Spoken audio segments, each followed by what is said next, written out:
So hey everyone, today I want to take a look at a bug in the Master Chief Collection for Halo Combat Evolved. This bug has been around for a few months at this point. This has added about 26% axial dead zone on top of the normal game's controls. I don't know about movement, but this is for the camera. You can see here that I have the dead zone set to 0%, both of them, and if they're both 0, you should be seeing movement with any stick input, but as you can see that you have to move out of this 26% square to start seeing movement.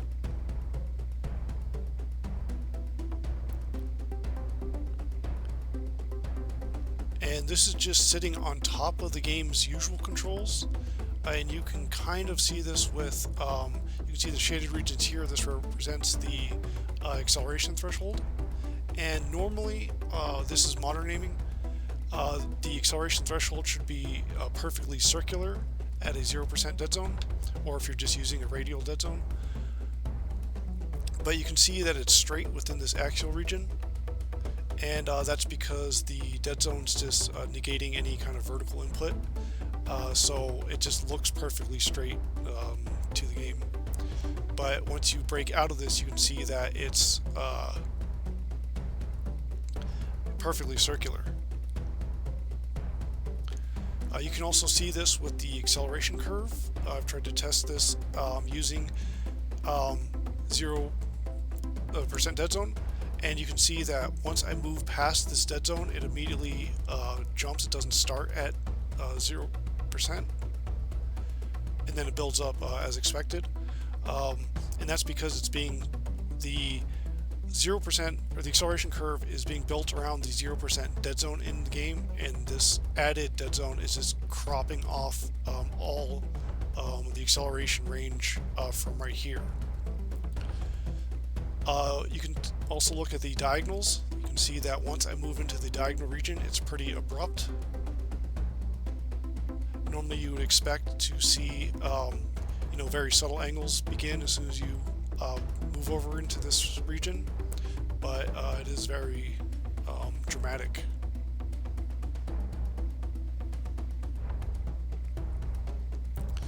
Now 26% axial dead zone is actually what the original 3 games used, so the Halo 1 and 2 on the original Xbox, and Halo 3 on the Xbox 360. You can't set an axial dead zone that high in this, but if I set it to 20 and then fill in the gap with the radial dead zone, put it to about 7%, the radial is kind of scaled to the axial, so that approximates 26%.